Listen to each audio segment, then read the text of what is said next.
Bonjour à tous, soyez les bienvenus dans Dimanche en politique, l'émission qui fait vivre le débat public sur le service public avec ce matin en Franche-Comté, les municipales. Le premier tour, c'est dans 6 semaines, le compte à rebours est lancé et on va s'intéresser dans la demi-heure qui vient à Pontarlier, la capitale du Haut-Doubs, un peu plus de 18 000 habitants, 5e ville la plus peuplée de Franche-Comté et elle aura bientôt un ou une nouvelle maire puisque Patrick Jean d'hiver droite passera la main après 27 ans de mandat. Et ils sont 4 à vouloir lui succéder, 4 candidats à la mairie qui sont sur le plateau de Dimanche en politique. Bénédicte Hérard, vous êtes deuxième adjointe sortante, vous êtes dans l'équipe actuelle en charge de la politique de la ville et des solidarités notamment. Vous êtes également conseillère régionale, élue lors des dernières élections sur la liste Les Républicains menée par Gilles Platré. Aujourd'hui, vous êtes d'hiver droite. Bertrand Guinchard est également sur ce plateau. Vous êtes, vous, le troisième adjoint sortant en charge de l'économie. Vous vous décrivez comme un homme bien à droite. Également sur ce plateau, Patrick Comte, vous êtes, vous, ce qu'on appelle divers centres. Vous avez été candidat lors d'une des dernières élections départementales en binôme avec Agathe Henriet du parti Horizon, le parti d'Édouard Philippe. Et puis enfin, Cédric Laitier, vous êtes vous candidat pour une liste de gauche et vous appartenez à la France Insoumise. Bonjour à tous les 4. Bonjour. Merci d'avoir accepté l'invitation de France 3, d'avoir accepté de débattre, de confronter vos projets pour Pontarlier. Vous qui nous regardez, vous en avez l'habitude, vous pouvez commenter l'émission sur les réseaux sociaux avec le mot dièse qui s'affiche d'Impol FC comme Dimanche en politique Franche-Comté. Alors pour commencer, je vous propose tout simplement de vous présenter. Je précise que l'ordre de prise de parole et vos places sur ce plateau ont été tirés au sort. 45 secondes donc pour vous présenter. On commence avec vous, Bertrand Guinchard. Qui êtes-vous? Pourquoi êtes-vous candidat? Bonjour. Écoutez, Bertrand Guinchard, j'ai 49 ans, je suis marié, j'ai 4 enfants, je suis chef d'entreprise et commerçant à Pontarlier. Je suis en politique depuis 2001, puisque j'ai accompagné Patrick Jean depuis sa première élection en tant que maire de Pontarlier. J'ai été fait 2 mandats de conseiller municipal, puis 2 mandats d'adjoint et de vice-président à la communauté de communes en charge de l'économie. J'ai beaucoup travaillé avec le monde économique et les commerçants du secteur de Pontarlier. Je suis aujourd'hui, je pense qu'avec l'expérience que j'ai eue pendant ces 25 années au conseil municipal, j'ai connu toutes les strates, comme on dit, et je pense qu'aujourd'hui, c'est le bon moment pour apporter mon expérience et connaître le besoin de changement pour Pontarlier. Donc j'ai décidé, il y a maintenant 9 mois, de présenter ma candidature. Patrick Comte, qui êtes-vous? Pourquoi êtes-vous candidat? Alors Patrick Comte, j'ai 67 ans. Je suis né à Pontarlier, j'y ai vécu, j'y ai grandi. J'ai jamais quitté Pontarlier. Je suis grand-père de 4 petits-enfants. J'ai été apprenti, ouvrier, conducteur de travaux, jusqu'à ce que j'achète l'entreprise Boucard Travaux Publics. Une entreprise que j'ai développée pendant plus de 20 ans, que j'ai cédée maintenant il y a 5 ans à mes anciens apprentis. Je suis maintenant en retraite et c'est pour cela que je veux mettre mes compétences, mon expérience et mon temps au service de la ville. Cédric Laitier, qui êtes-vous et pourquoi vous êtes candidat? Donc moi c'est Cédric Laitier, j'ai 46 ans, je suis père de 2 filles. Je vis à Pontarlier moi depuis 2020 où je suis fonctionnaire. Je suis militant à la France Insoumise et le candidat tête de liste de la gauche pontisalienne. Nous avons fait le choix d'une organisation horizontale, c'est pourquoi le conseil municipal ne donnera pas les pleins pouvoirs au maire et je serai donc uniquement le président de séance du conseil municipal. Nous défendons les valeurs de justice sociale pour réduire les inégalités, de justice écologique pour offrir un avenir vivable aux générations futures et la démocratie que l'on mettra en place vis-à-vis des différents référendums d'initiatives citoyennes, d'initiatives municipales et révocatoires. Et enfin, pour conclure ce premier tour de table, Bénédicte Hérard, qui êtes-vous et pourquoi vous êtes candidate? Donc moi je suis Bénédicte Hérard, effectivement j'ai 58 ans, je suis professeure de lycée professionnel depuis 33 ans, j'ai aussi un diplôme en commerce international, je suis maman d'une jeune fille de 25 ans et j'habite Pontarlier depuis toujours et je suis adjointe au maire et vice-présidente de la communauté de communes sur des délégations essentielles et aujourd'hui au sein de cette ville je souhaite m'investir davantage et je suis candidate pour apporter une vision différente, une sensibilité de femme et un programme un peu rédigé différemment, je pense, de mes autres collègues. Alors, on va venir justement à vos programmes respectifs et j'aimerais vous entendre sur un sujet prégnant à Pontarlier, c'est l'accès au logement. Il est compliqué de trouver un toit à un tarif raisonnable dans la capitale du Haut-Doubs. Comment y remédier? Bertrand Guinchard, vous commencez. Comment y remédier en mettant des logements sur le marché? Aujourd'hui, les incantations qui disent qu'on va faire baisser le prix du logement, nous n'avons pas les leviers avec la ville de Pontarlier pour pouvoir faire baisser les loyers ou pour faire baisser le prix des logements en général. La meilleure solution que nous avons, c'est de mettre à disposition des promoteurs privés du terrain à prix réduit pour construire des logements que nous imposerons à travers un cahier des charges, l'accès à la propriété, des bâtiments à la location, d'accès à la location, des foyers intergénérationnels, des foyers logements pour personnes âgées.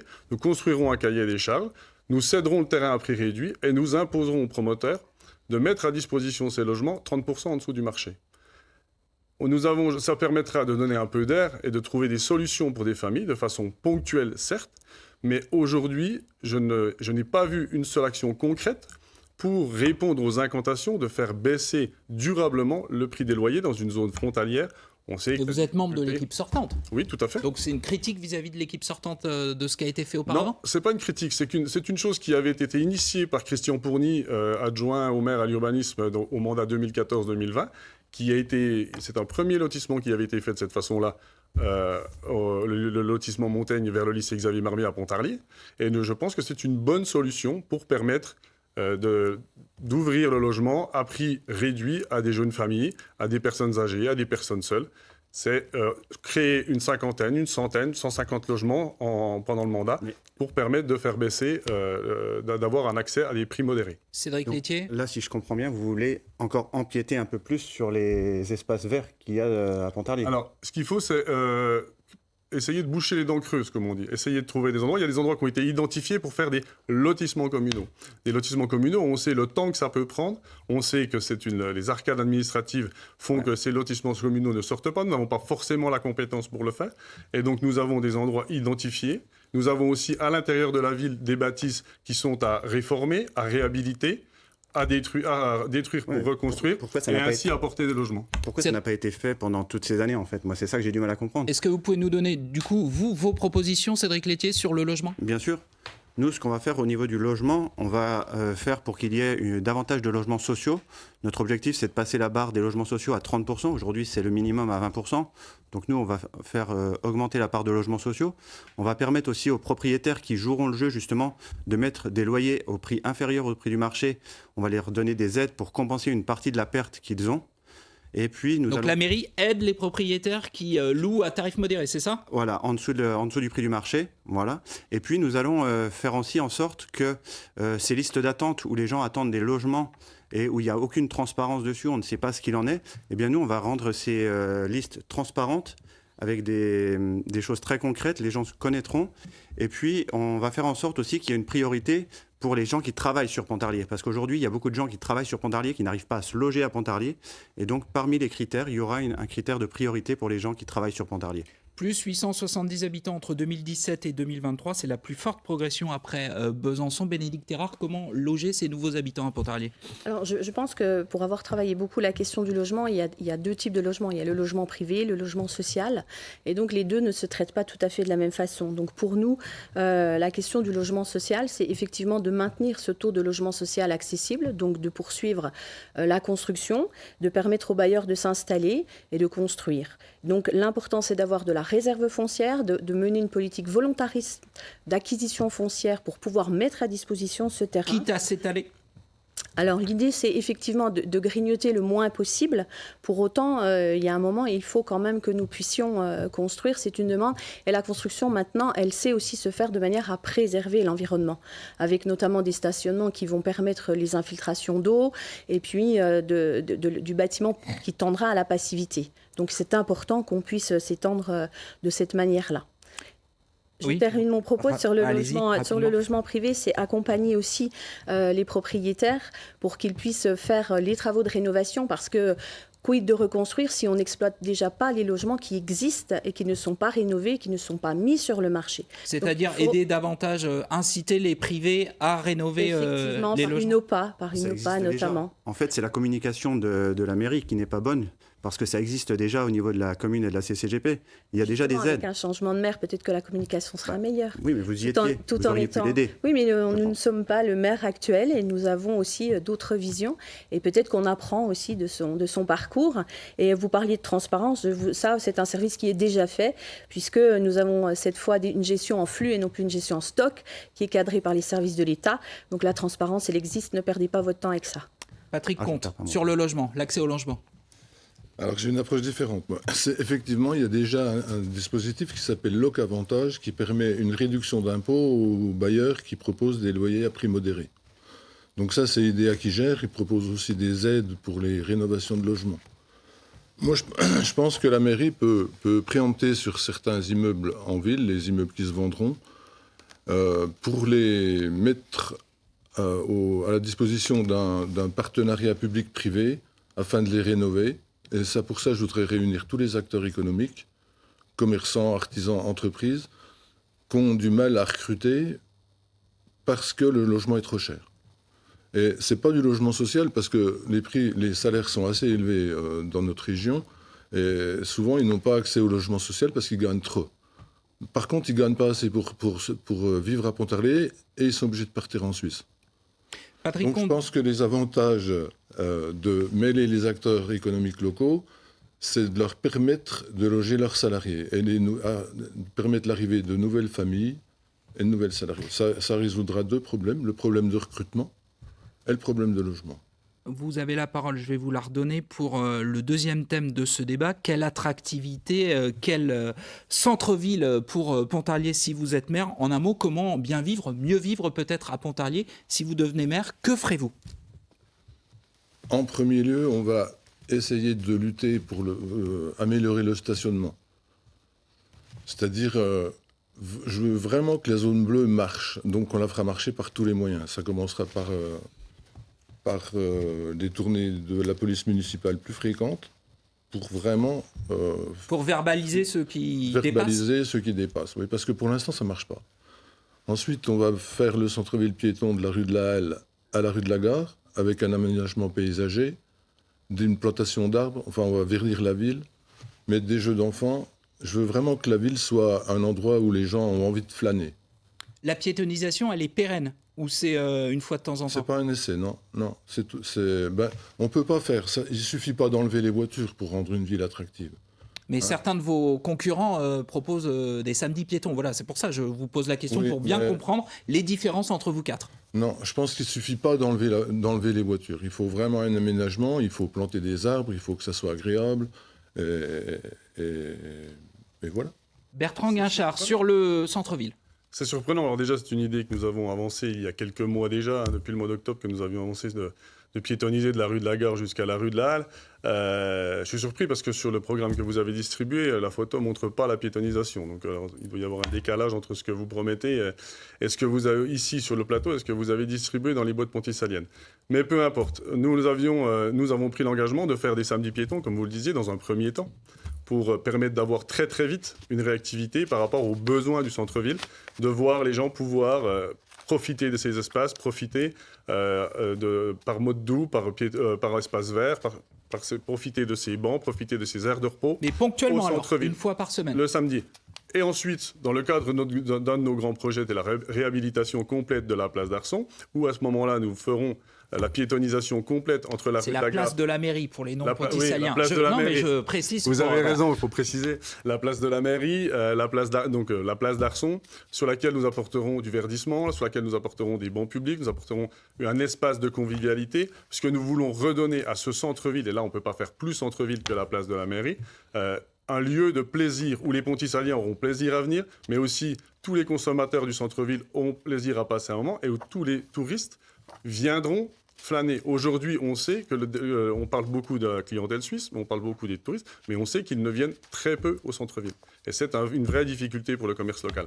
Bénédicte Erard. Oui, alors moi je répondrai que je pense que la Grande Rue à Pontarlier, ce n'est pas uniquement la Grande Rue, c'est aussi la place Saint-Pierre, il n'y a pas que la place d'Arson. Donc la question du centre-ville, elle s'étend sur ces deux places. Alors nous avons conçu un programme transversal qui va nous permettre de travailler tous les aspects, parce que je pense que la vision en prisme unique n'est jamais la bonne. Donc nous avons différentes entrées avec du verdissement, effectivement, que ce soit sur le plein centre-ville ou sur le grand cours avec une rénovation complète. L'important est de faire rester les gens. Et je pense qu'il faut aussi regarder la clientèle de passage et la clientèle locale. Donc par rapport à ces deux clientèles qui se traitent un petit peu différemment, nous envisageons différentes choses. Et puis surtout intégrer des dispositifs nationaux, notamment comme les petites villes de demain, qui nous permettront aussi de capter des financements et de rénover.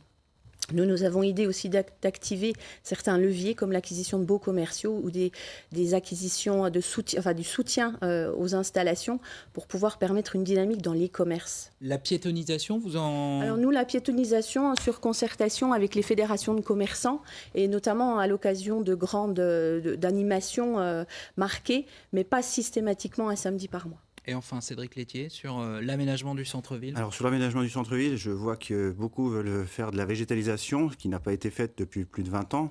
C'est très bien qu'on s'en occupe, mais c'est pour quelle utilité? Nous, ce sera vraiment pour faire face au changement climatique. Donc nous, ça nous permettra de reconstituer les nappes phréatiques en mettant de la végétalisation. Ça permettra aussi de purifier l'air. Et puis, il n'y a pas que la végétalisation ou la piétonisation. Pour la piétonisation, je vais y revenir. Nous, ce sera également le mercredi et le samedi dans un premier temps. On mettra ça en test pendant plusieurs semaines, plusieurs mois. Et ensuite, on permettra aux Pontissaliens de faire un référendum pour savoir s'ils veulent que ça devienne permanent toute la semaine, la piétonisation. En termes d'attractivité, nous, on va permettre aussi aux acteurs commerciaux et aux artisans d'avoir des cellules pop-up pour tester en fait leurs projets, pour avoir un centre-ville plus vivant. Et en termes d'activité, nous allons faire avec l'Office municipal de la culture que nous allons créer et les commerçants des animations tout au long de l'année pour rendre ce centre-ville beaucoup plus vivant. Merci.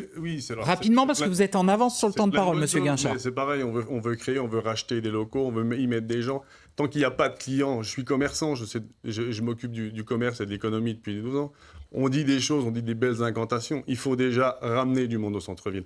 Il faut y faire des projets pour que les gens aient plaisir à y aller au centre-ville, qu'il y ait du passage, et c'est par le passage que les commerçants réussiront à vivre. C'est marrant, vous dites que vous êtes adjoint là dans ce domaine, donc ça fait combien d'années que vous êtes sur Pontarlier? Donc ça fait 4 mandats que vous faites à la mairie de Pontarlier, et vous nous dites qu'il n'y a personne dans le centre-ville. Donc c'est quand même bien de votre responsabilité si les gens ne viennent pas. Alors si vous voulez, durant mon mandat, le centre-ville de Pontarlier a été élu par le Procos un des centres-villes les plus dynamiques de France en 2017 ou 2018.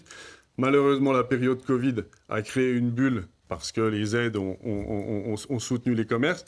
Mais derrière, on s'est retrouvé avec une baisse de fréquentation, des changements de mentalité de la consommation, des changements de consommation qui font aujourd'hui que les difficultés sont dans tous les centres-villes, moins à Pontarlier qu'ailleurs. Monsieur Guinchard, vous êtes en avance sur le temps de parole. J'aimerais vous entendre sur ce qui semble être une de vos priorités, la sécurité. Préoccupation désormais majeure des Français. Est-ce une priorité aussi pour vous? J'ai vu que c'était le premier thème développé dans votre programme et je vous demande de faire court parce que vous êtes en avance sur le temps de parole. Oui, c'est du premier thème que j'ai abordé parce que je pense que dans une ville comme Pontarlier, il ne faut pas qu'on subisse ce qui se passe à Besançon, notamment avec une hausse de l'insécurité. Mais la sécurité, c'est aussi la sécurité routière. Donc, nous avons prévu de non seulement développer le parc de vidéos, mais de passer en vidéosurveillance reliée à Besançon. Mais nous voulons aussi éduquer. On veut prendre depuis les plus jeunes pour leur expliquer la cohabitation sur les routes, la cohabitation dans le centre-ville, pour que les trottinettes, les vélos et les voitures puissent cohabiter normalement. Patrick Comte sur la sécurité. Ouais, je voudrais revenir à l'attractivité du centre-ville. Alors, rapidement, parce que sinon on ne va pas y arriver. Rapidement. Vous parlez les deux d'attractivité du centre-ville et pourtant vous allez ramener les archives municipales dans l'ancienne bibliothèque. Et je ne vois pas en quoi ça peut ramener du monde. Alors, je ne vois surtout pas en quoi ça peut développer en tourisme, en cellule commerciale. Mais effectivement, il faut penser aussi, parce qu'il y a l'attractivité du centre-ville, mais il y a une vie à Pontarlier et il y a un besoin de tissu associatif. Et ces archives, elles font partie du tissu associatif. Et avant qu'elles ne soient exportées à la belle vie, elles étaient en ville. Et elles sont importantes aussi pour la vie de Pontarlier. Parce que là, on parle de manière sectorielle et très cloisonnée. Mais la vie à Pontarlier n'est pas et le commerce et le tissu associatif, tout est lié. Et donc l'intérêt et un bon programme sera un programme qui reprendra des idées pour que chacun puisse trouver ce qu'il cherche à Pontarlier. On revient à la sécurité, Monsieur Comte. Oui. Je vous écoute.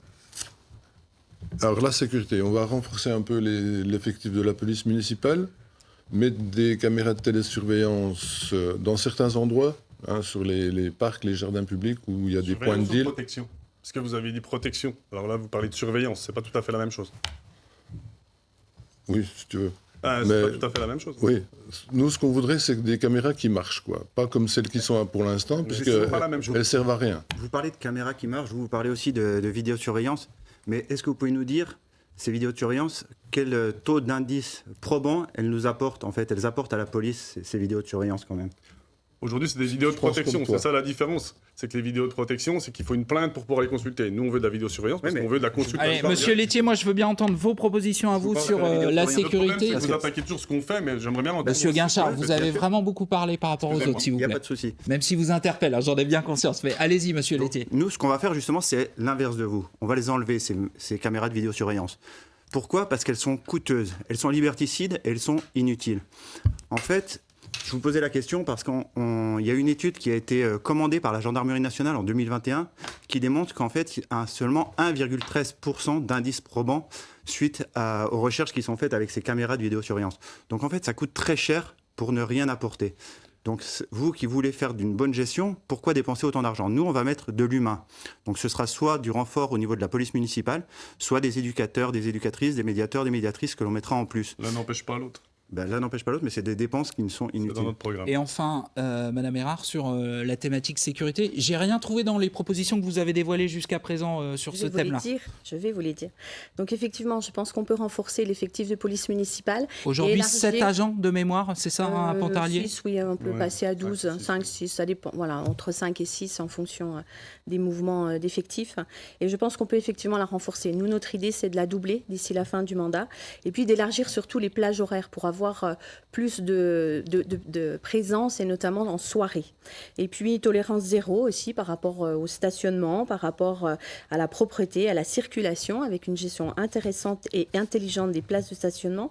Et puis les caméras, mais nous sur la vidéoprotection et non pas la vidéosurveillance, que s'il faut dépenser de l'argent, je préfère la dépenser pour l'attractivité du Et centre-ville. ce sera tout, je vais vous demander. On arrive au terme de l'émission. Je vais vous proposer 45 secondes, pas une de plus, à chacun pour conclure. Et on reprend l'ordre de présentation. C'est vous qui concluez le premier, monsieur Guinchard. Oui, avec plaisir.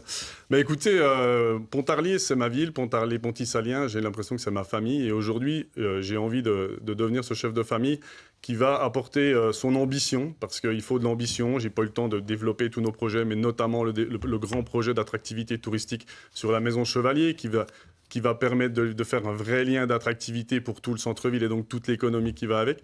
Je pense que Pontarlier doit changer de braquet. Pontarlier doit vouloir s'appuyer sur un dynamisme toujours plus important. Il faut qu'on arrive à faire augmenter notre base de fiscalité pour pouvoir avoir les moyens de nos ambitions, avoir les moyens d'investir pour notre ville, avoir les moyens de faire les politiques que l'on veut à travers le développement de la police municipale, à travers le développement de la vidéosurveillance, Merci. mais à travers tout le bien vivre qu'on veut pour les Pontisaliens. Merci à vous. Patrick Comte, votre conclusion, s'il vous plaît. Alors en conclusion, je dirais que Pontarlier a des atouts, des talents immenses, mais il faut la réveiller. Donc je propose qu'avec notre équipe, une équipe compétente, motivée, on fasse bouger tout ça. On a les moyens, on a l'ambition de le faire. Ce qu'on veut apporter, c'est du renouveau, puisque ça n'a pas été fait jusqu'à maintenant. Toutes les belles paroles qui ont été dites, ça a déjà été dans le programme d'il y a 6 ans. Donc, si vous voulez une ville qui avance, qui prend soin de ses habitants, il faut voter pour nous. Et vive Pontarlier. Merci, monsieur Comte. Cédric Laitier, votre conclusion, s'il vous plaît. Après plus de 30 ans d'une ville dirigée par des hommes et des femmes de droite qui ont une gestion technique, il est temps de remettre la politique au cœur du projet communal. J'invite les Pontisaliennes et les Pontisaliens à s'intéresser au fond du projet, à voter pour un programme et non pas pour une personne. Je leur dis, les 15 et 22 mars, votez pour la Gonge pontisalienne car votre ville vous appartient. Nous défendons des valeurs de justice sociale, de justice écologique et de démocratie. Merci, monsieur Laitier. Et enfin, Bénédicte Erard, votre conclusion, s'il vous plaît. Mais moi, j'invite les Pontissaliens et les Pontissaliennes à voter pour un maire qui réside à Pontarlier depuis longtemps, pour une femme d'engagement, parce que ce serait ça aussi changer et modifier le paysage politique, pour un maire qui va proposer des nouvelles stratégies en matière de gouvernance, puisque je ne l'ai pas dit le long de notre débat, mais je ne prendrai pas la présidence de la communauté de communes, mais je proposerai de déconcentrer les pouvoirs avec un président de communauté de communes qui sera issu de la municipalité de Pontarlier. Et puis je précise, et je suis intransigeante là-dessus, moi je n'ai aucun conflit d'intérêt dans ma vie personnelle ou professionnelle par rapport au mandat de maire que je brigue. Voilà. Merci Madame Erard. Merci à tous les quatre d'avoir accepté de débattre sur ce plateau. Merci. Je vous souhaite une bonne campagne. Merci. Une bonne dernière ligne droite. 6 semaines donc avant le premier tour. Dimanche en politique va faire une petite pause. Jeux Olympiques oblige, mais on se retrouve le dimanche 1er mars, non pas pour un, mais pour 2 débats à Montbéliard et à Lons-le-Saunier. Le débat public sur le service public. Profitez bien de votre dimanche. Merci. Merci. Merci à tous les quatre.